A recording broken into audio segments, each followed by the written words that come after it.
alegres são essas palavras de vida. Vamos orar ao Senhor. Senhor, abre o nosso entendimento e o nosso coração para a compreensão da Tua Palavra. Nós temos estudado a Tua Palavra e durante os nossos encontros o Senhor nos tem edificado e consolado e nos tem motivado também, Senhor, a viver para Cristo, a buscar-Te em oração e a entender, ó Senhor Deus, o nosso papel e a nossa missão enquanto igreja neste mundo. Ajuda-nos, ó Senhor, à medida em que somos guiados pelos padrões de fé das igrejas de Cristo e temos estes esboços, estas orientações, e elas nos ajudam no estudo detalhado, organizado, sistemático da palavra, de forma que, Senhor, tudo aquilo que vamos ver e aprender seja uma bênção e uma graça para todos aqueles que Te buscam, porque esta é a promessa da Tua Palavra, Senhor. E o Teu Espírito que ilumina a mente e o coração daqueles que estudam a Palavra, daqueles que recebem do Senhor o entendimento, o conhecimento, serão sempre ensinados e serão sempre confortados pelo Senhor. Ajuda-nos, ó Deus, e edifica o Teu povo, é a nossa oração, em nome de Jesus. Amém. A pergunta de hoje é a pergunta 79, eu vou lembrar a pergunta anterior. Nós estamos estudando ainda sobre o segundo sacramento instituído por Jesus Cristo na Nova Aliança, que é a Santa Ceia. Pergunta 78 tratou então sobre a seguinte questão: então o pão e o vinho são transformados no corpo e no sangue reais de Cristo? Essa é uma dúvida que sempre ocupa a mente de muita gente, e muitos cristãos ainda hoje têm uma compreensão equivocada a respeito da Santa Ceia. A pergunta então, a respeito dos elementos da Santa Ceia que Cristo instituiu, trata desse assunto. Então o pão e o vinho são transformados no corpo e no sangue reais de Cristo? Resposta: não. Do mesmo modo que a água do batismo não se transforma no sangue de Cristo, nem é a própria purificação dos pecados, mas é simplesmente um sinal e uma garantia disso da parte de Deus, assim também o pão na ceia do Senhor não se torna no próprio corpo de Cristo, embora seja chamado de corpo de Cristo, conforme a natureza e o uso dos sacramentos. Então Cristo instituiu como símbolo do seu corpo e do seu sangue, na instituição ou na celebração da nova Páscoa, na comunhão da nova Páscoa, pão e vinho, ao invés do cordeiro que sempre era morto, sacrificado e simbolizava a antiga Páscoa. A nova Páscoa então agora não necessitaria mais de sacrifícios de cordeirinhos. Por quê? Porque todos eles apontavam para Cristo Jesus, o Cordeiro de Deus, que tira o pecado do mundo. Uma vez tendo Cristo morto, ou sido morto por nós, seu sacrifício foi eficaz, suficiente, perfeito, então não seria mais necessário novos sacrifícios. Ele institui então símbolos para que a igreja celebrasse a sua comunhão com o Cordeiro de Deus, pão e vinho. Pergunta de hoje, pergunta 79, é a seguinte: por que então Cristo chama o pão de seu corpo e o cálice de seu sangue, ou de a nova aliança no seu sangue? E por que Paulo fala da comunhão do corpo e do sangue de Cristo? Então a temática ainda é a mesma, que visa entender qual a relação dos elementos deste sacramento, a Santa Ceia do Senhor, com o sacrifício de Cristo, com a obra de Cristo na cruz do Calvário. A resposta é: Cristo fala dessa maneira por um motivo importante. Primeiro, Ele quer nos ensinar, pela sua ceia, que do mesmo modo como o pão e o vinho nos sustentam a vida temporal, assim também o seu corpo crucificado e o seu sangue derramado são o verdadeiro alimento e a verdadeira bebida das nossas almas para a vida eterna. Segundo lugar, ele diz, e ainda mais, ele nos quer assegurar, por esse sinal e garantia visíveis, primeiramente, que pela operação do Espírito Santo, nós participamos do seu verdadeiro corpo e sangue, tão certo quanto recebemos com a nossa boca estes santos sinais em memória dele. E em segundo lugar, que todo o seu sofrimento e obediência são tão certamente nossos, como se nós mesmos tivéssemos sofrido e pago pelos nossos pecados. Agora o assunto ele se aprofunda mais e ele vai tratar aqui desta doutrina bíblica que fala da nossa união com Cristo. Ela é também vivenciada quando nós participamos da mesa do Senhor, dos sacramentos. E aqui há um destaque importante. Esse foi um dos grandes assuntos debatidos no período da Reforma Protestante. Como nós estamos na semana que vai comemorar a Reforma Protestante, sexta-feira, né? Agora, dia 31, é importante a gente estudar esse assunto, ou está sendo legal a gente estudar esse assunto, porque naquele período, o que é que prevalecia? A Igreja de Roma, a Igreja Católica Romana, ensinava o que ainda hoje prega, que os elementos pão e vinho, mediante as palavras do sacerdote, se transformam em corpo e sangue de Cristo. É o chamado dogma da transubstanciação. Ou seja, os elementos permanecem os mesmos, mas eles acreditam que há uma transformação. Visivelmente, a pessoa recebe a hóstia consagrada, visivelmente, os fiéis veem o sacerdote no altar romano tomando o vinho, mas eles acreditam que o acidente não muda, mas há uma mudança interna e literal quando a pessoa se apropria dos elementos. O que é que os reformadores, então, eles começaram a ensinar? Havia um termo latim, e aqueles que chegaram a assistir uma missa em latim, eu ainda criança cheguei a ouvir, eu lembro que eu não entendia nada no interior, e eu perguntava à minha mãe, mas o que é que o padre está falando? Aí minha mãe dizia, meu filho, silêncio, essa é a voz dos anjos. E a gente não entendia nada. Mas existia uma palavrinha na Eucaristia onde ele dizia hoc est corpus meu. Ou seja, este é o meu corpo. Era uma expressão latina da palavra de Jesus, da instituição. Os reformadores, então, começaram a combater isso e eles fizeram uma brincadeira.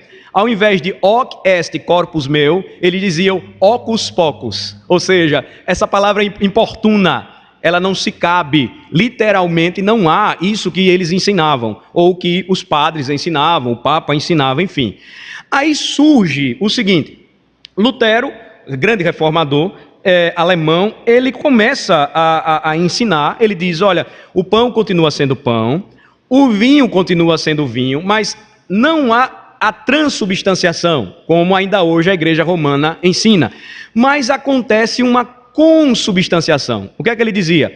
No momento da Santa Ceia, pão permanece pão, vinho permanece vinho, mas Cristo se faz presente com os elementos e sobre os elementos. Aí ficou uma situação de meio termo.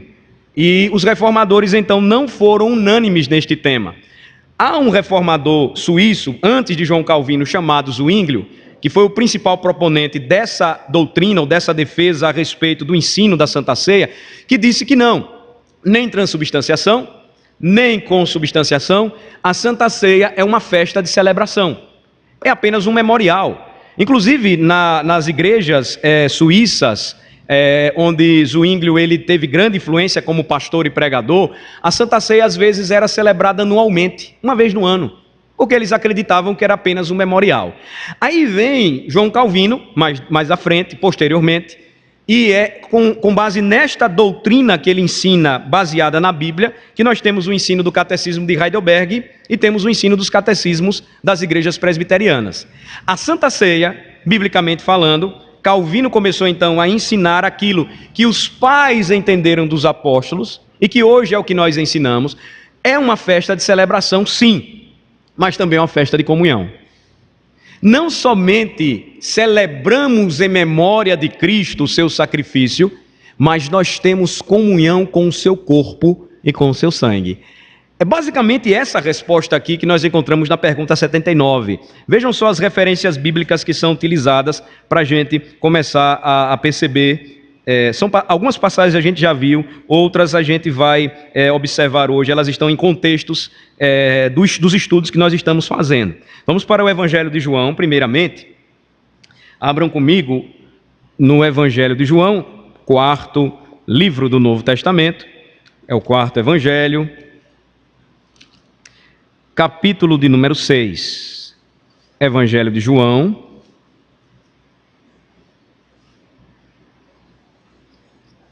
capítulo de número 6.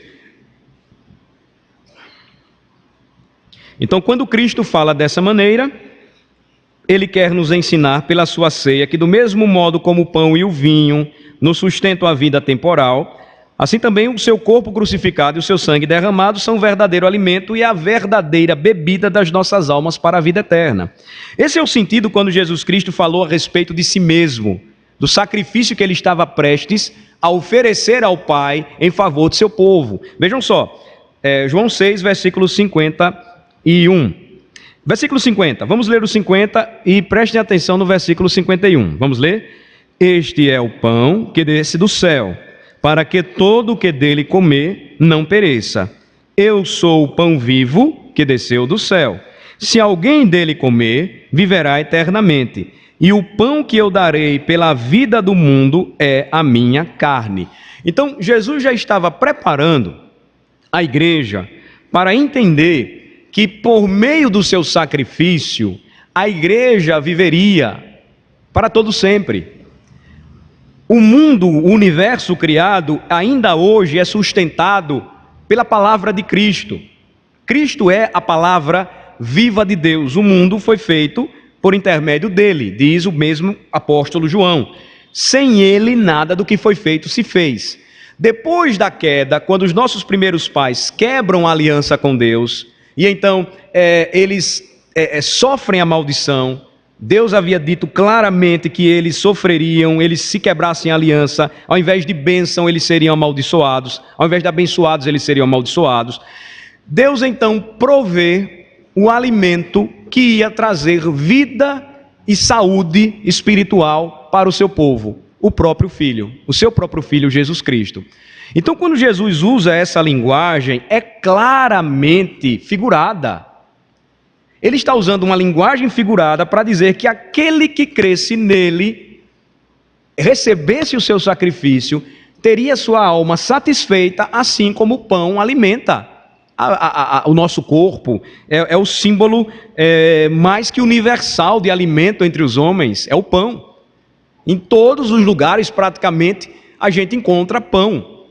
Claro que em alguns lugares a gente não vai encontrar precisamente, mas sempre o trigo, sempre a farinha que faz determinados tipos de pão, com fermento ou sem fermento, sempre a ideia de alimentação.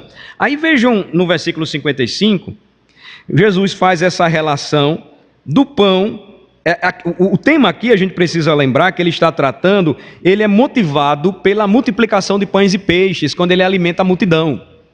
E depois ele usa aquele sinal, aquele milagre, para dizer, olha, eu sou o pão que desce do céu, eu sou o pão que todo aquele que dele comer não vai perecer nunca, vai viver eternamente.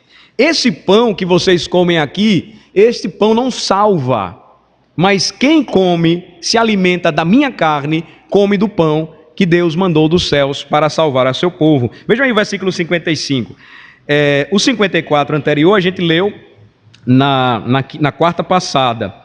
Vejam o 54 e o 55, que é o versículo mencionado hoje pelo catecismo. Vamos lá. Quem comer a minha carne e beber o meu sangue tem a vida eterna, e eu o ressuscitarei no último dia. Pois a minha carne é verdadeira comida e o meu sangue é verdadeira bebida. Ninguém comeu a carne e o sangue de Jesus. Ninguém, literalmente falando, fez isso. Jesus estava preparando os seus discípulos, a mente e o coração deles, para aquilo que eles iam receber e ensinar à igreja de todas as eras. O ensino chegaria até nós pela palavra de Jesus. Vejam só o que ele diz novamente. Quem comer, o versículo 54, a minha carne e beber o meu sangue, tem a vida eterna, e eu o ressuscitarei no último dia. Por isso que, na última Páscoa, o que é que Jesus faz? Ele toma um pão, ele dá graças a Deus, ele o parte e vai lembrá-los o que ele falou aqui. Tomai e comei, isto é meu corpo que é dado por vós. Por semelhante modo, ele toma o cálice, faz o mesmo e diz, bebam dele todos, pois este é o meu sangue da nova e eterna aliança que é dado por vós. Os discípulos comeram pão, os discípulos tomaram vinho, como em qualquer ceia comum judaica. Mas eles ali estavam envolvidos em um sacramento que Cristo instituiu por todas as gerações. Tanto que quando nós olhamos para o último livro da Bíblia, o livro do Apocalipse, nós vamos perceber que nós estamos caminhando para uma nova cidade, para uma nova realidade, onde nós habitaremos para todo sempre a vida eterna com Cristo. E o que é que vai haver lá? O que é que nós vamos experimentar lá? Um dia glorioso, onde nós todos vamos cear com Jesus na mesa. Jesus estava então preparando os seus discípulos, estava nos preparando para esta realidade. Eu já falei para vocês, e aqui é importante a gente observar isso. Jesus falou que ele era a porta. Quando ele disse isso, João capítulo 10, ele não quis dizer que a gente ia encontrá-lo nas dobradiças da porta da igreja presbiteriana de Aracaju. Jesus falou que quem cresce nele, do seu interior fluiriam rios de água viva. Ele não estava dizendo que a gente ia virar uma encanação do Deso e ia sair um monte de água da gente, não. Estava usando linguagem figurada. E aí, percebam que quando a gente tenta interpretar o que é figurado e simbólico, e que aponta para um sentido maior espiritual de maneira literal, a gente cai nesses erros. Jesus certa vez disse que se o meu olho direito me faz tropeçar, eu deveria arrancá-lo e lançar fora. Que era melhor eu entrar sem um olho do que lançar todo o meu corpo no inferno. Jesus não estava dizendo que para eu ser mais santo, eu deveria então me mutilar, arrancar partes do meu corpo. Ele está dizendo que para que eu seja santo e viva pela graça e em obediência ao Senhor, eu preciso em minha vida, muitas vezes, arrancar de mim aquilo que muitas vezes eu mimo e amo e que é muito importante para mim, mas que não tem nenhum valor para Deus. Então, essas relações aí, elas são necessárias para a gente entender e explicar também. Veja, Jesus vai aprofundar o assunto quando a gente vai estudando mais a Escritura, e quando ele chega nas palavras dos seus apóstolos, vejam só, eu vou voltar com vocês para esse texto porque ele é necessário, e alguns irmãos estão aqui acompanhando esse estudo pela primeira vez. 1 aos Coríntios 10, vamos para ele de novo. E aqui, então, nós chegamos, 1 aos Coríntios 10, a partir do versículo 14, os versículos-chave são o 16 e o 17. Mas vamos ver os versículos 14 ao 22. Percebam que no contexto, então, da nossa união com Cristo, que também ela é vivenciada, experimentada através da participação dos sacramentos, o que é que acontece? Por exemplo, se o seu filho recebe o selo da aliança, o batismo, o seu filho agora não é considerado mais alguém que está fora do povo de Deus, ele faz parte do povo de Deus. Então, observem, você recebe um selo, o seu filho é selado e ele agora faz parte de uma aliança que Deus fez com o seu povo. Então, existe comunhão, existe união. Quando nós falamos sobre a Santa Ceia, 1 aos Coríntios 10, a partir do versículo 14, vejamos. Vamos ler do 14 ao 22, tá certo? Vamos começar. Portanto, meus amados, fugi da idolatria. Falo como a criteriosos, julgai vós mesmos o que digo. Porventura, o cálice da bênção que abençoamos não é a comunhão do sangue de Cristo? O pão que partimos não é a comunhão do corpo de Cristo? Porque nós, embora muitos, somos unicamente um pão, um só corpo, porque todos participamos do único pão. Considerai o Israel segundo a carne. Não é certo que aqueles que se alimentam do sacrifício são participantes do altar? Que digo, pois, que o sacrificado ao ídolo é alguma coisa? Ou que o próprio ídolo tem algum valor? Antes digo que as coisas que eles sacrificam é a demônios que as sacrificam e não a Deus. E eu não quero que vos torneis associados aos demônios. Não podeis beber o cálice do Senhor e o cálice dos demônios. Não podeis ser participantes da mesa do Senhor e da mesa dos demônios. Ou provocaremos zelos no Senhor? Somos acaso mais fortes do que ele? Veja, Paulo diz então que se nós estamos em aliança com Deus em Cristo, nós agora precisamos entender que Ele exige exclusividade da nossa parte. Nós não podemos servir ao Senhor e a outros deuses. Nós temos comunhão com Ele, e como é que esta comunhão, então, ela é simbolizada de forma visível através da ceia do Senhor. Então nós vamos participar de mais uma Santa Ceia agora, próximo domingo. O que é que nós precisamos ter em mente? Infelizmente muitos crentes não têm, nem se preparam, tomam a ceia de qualquer forma, acham que é apenas um mero cumprimento de uma obrigação religiosa. Não. Quando você participa da Santa Ceia do Senhor, você está visivelmente testemunhando e ao mesmo tempo experimentando que a Santa Ceia não é só uma festa de celebração, é uma festa de comunhão. Você tem comunhão com Cristo. Olha só o que diz o versículo 16. Porventura, Paulo está falando aqui da ceia do Senhor. O cálice da bênção que abençoamos não é a comunhão do sangue de Cristo? Ora, o vinho é vinho, continua sendo vinho. Mas o que é que ele simboliza? Porque a força do sinal aqui está por conta daquele que o instituiu. Cristo diz: este sinal deverá ser feito em memória de mim e vai selar a comunhão que vocês têm comigo. Por quê? Veja só, Paulo diz: porventura o cálice da bênção, versículo 16, que abençoamos, não é a comunhão do sangue de Cristo? E o pão que partimos não é a comunhão do corpo de Cristo? E aí ele vai dizer que o ídolo ou o sacrifício ao ídolo não tem valor nenhum. Nós sabemos que os ídolos são feitos por mãos humanas. Tem boca e não falam, tem olhos e não veem, tem ouvidos e não ouvem, tem nariz e não cheiram, som nenhum lhe sai da garganta, não tem força nenhuma, é criado pelo próprio adorador, ou por aquele que ganha dinheiro vendendo imagem para que as pessoas comprem e montem os seus oratórios. Mas o que é que está por trás dessa adoração ou deste sacrifício?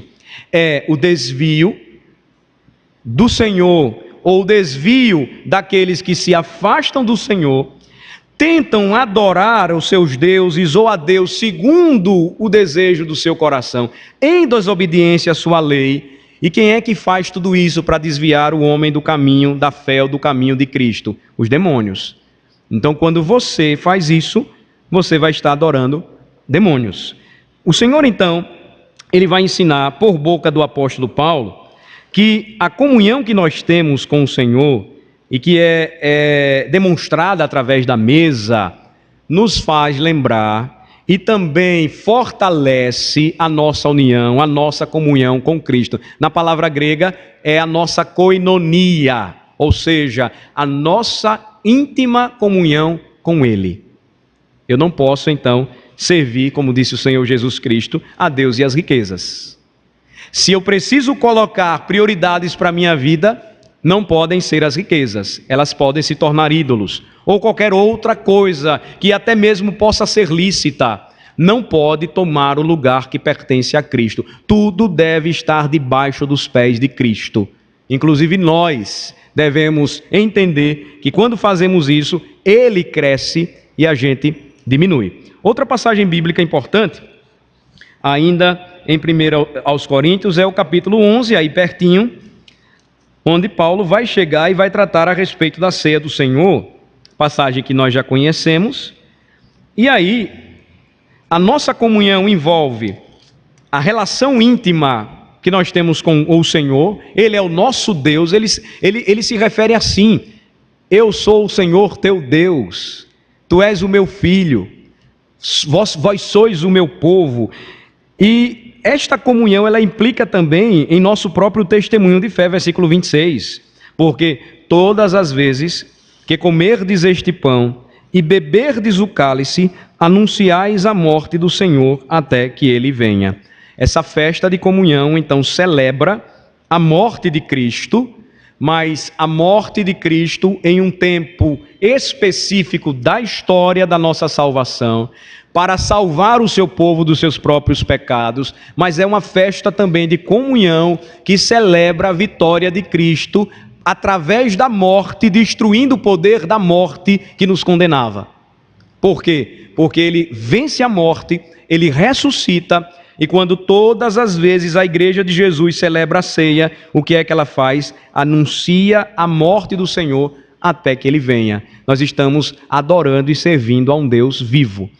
Portanto, o dogma romano que diz que em cada Eucaristia, em cada Santa Ceia, Jesus Cristo novamente é morto. Não tem sangue, eles dizem, mas ele é morto. Todos os dias, tem missa às vezes todo dia, toda hora, de manhã, de tarde, de noite. Não tem nenhum apoio bíblico. Porque Jesus, a Bíblia diz, morreu uma vez só. E a sua morte foi suficiente, e a Santa Ceia, ela é para nós o quê? Festa de celebração, mas também festa de comunhão.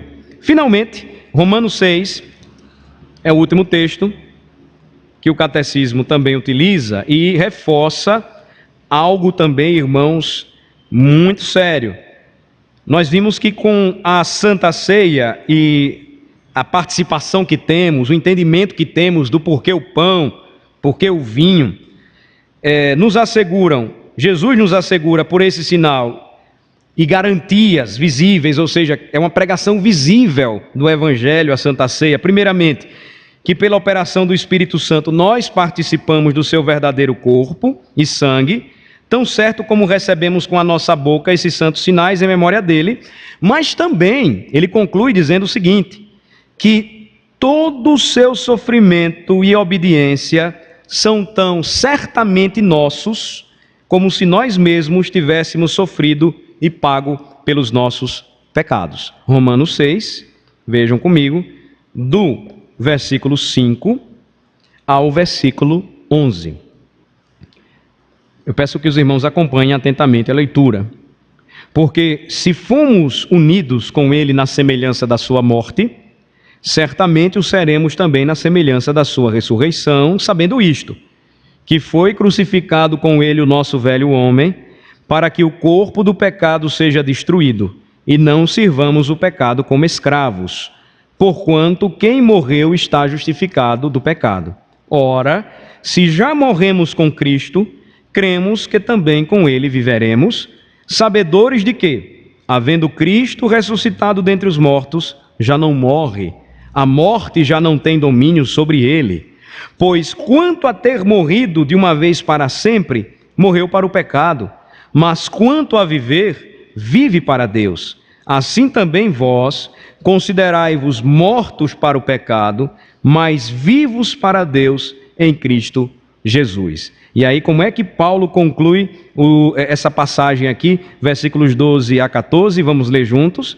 Não reine, portanto, o pecado em vosso corpo mortal, de maneira que obedeçais às suas paixões, nem ofereçais cada um os membros do seu corpo ao pecado como instrumentos de iniquidade, mas oferecei-vos a Deus como ressurretos dentre os mortos, e os vossos membros a Deus como instrumentos de justiça, porque o pecado não terá domínio sobre vós, pois não estáis debaixo da lei, e sim da graça. Olhem só o contexto em que o versículo 14 se encontra. Muito mal interpretado por aqueles que não querem obedecer à lei de Deus.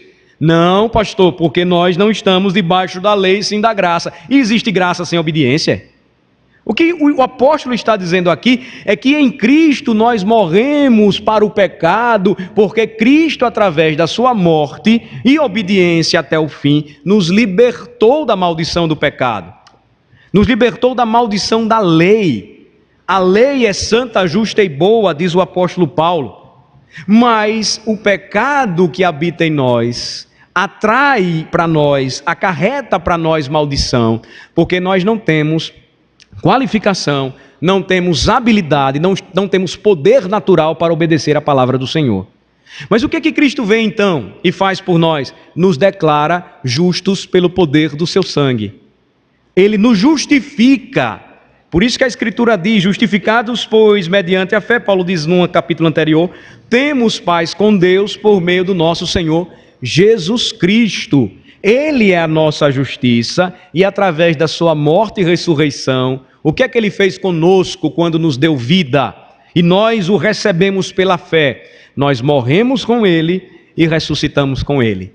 Irmãos, isso é tão importante para a nossa fé, que o mesmo apóstolo, quando escreve aos Romanos, ele diz que agora, neste momento, todos os que estão aqui neste santuário, e que já receberam a Jesus como seu Senhor e Salvador, estão assentados com ele nos lugares celestiais, nas regiões celestiais em Cristo Jesus.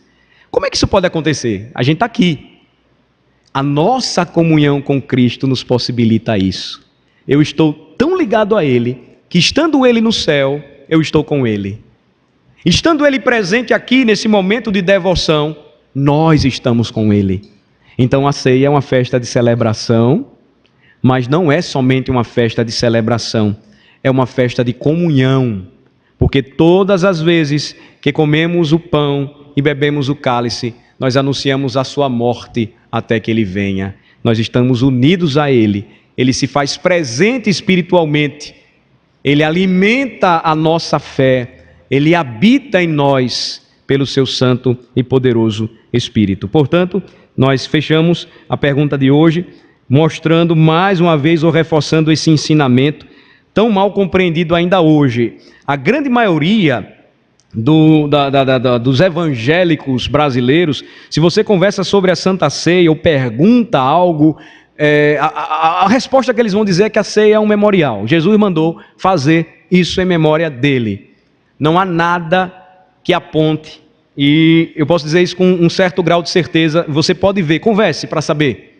Muitos vão dizer a você, é um memorial, nós fazemos em memória dele. Não haverá nenhuma menção dessa união maravilhosa que nós temos com ele, a ponto de a palavra dizer que com Cristo nos céus nós já estamos assentados. Falta para nós, quando ele voltar, concretizar tudo aquilo que ele prometeu, onde nós então, corporalmente, fisicamente, vamos nos assentar nos tronos que ele separou para os seus príncipes e princesas de seu reino. Vamos orar. Senhor, nós agradecemos por Tua palavra, que nos orienta, nos instrui, e mais uma vez nos edifica, trazendo ao Senhor para nós um ensino claro, objetivo e poderoso a respeito da Santa Ceia do Senhor. Não é um simples memorial, ainda que seja uma festa em que celebramos a morte de Cristo. É também um momento de comunhão, onde nós celebramos a nossa união com Ele, a nossa coinonia com Cristo. Nós te agradecemos, ó Senhor, porque somente em Cristo esta união seria possível, porque por sua morte Ele nos deu a vida, e fez com que o nosso velho homem fosse sepultado com ele quando ele derrotou a morte através do seu sacrifício, e com a sua vitoriosa ressurreição, ele então permitiu que nascesse em nós um novo homem, uma nova criatura, com uma nova inclinação e pensamentos, para que, entendendo, ó Senhor, a mensagem do Evangelho, pudéssemos viver agradecidos e felizes, porque o Senhor é bom e porque a sua misericórdia dura para sempre. Abençoa-nos, ó Deus, e ajuda-nos, nos preparando desde já, para mais uma vez, no domingo, juntos, uns aos outros, celebrarmos esta comunhão com Cristo, simbolizada de forma visível através do pão e do vinho, através do significado, o sentido da mesa do Senhor, onde se assentam todos aqueles que têm comunhão com o seu corpo e com o seu sangue. É no nome de Jesus que oramos. Amém.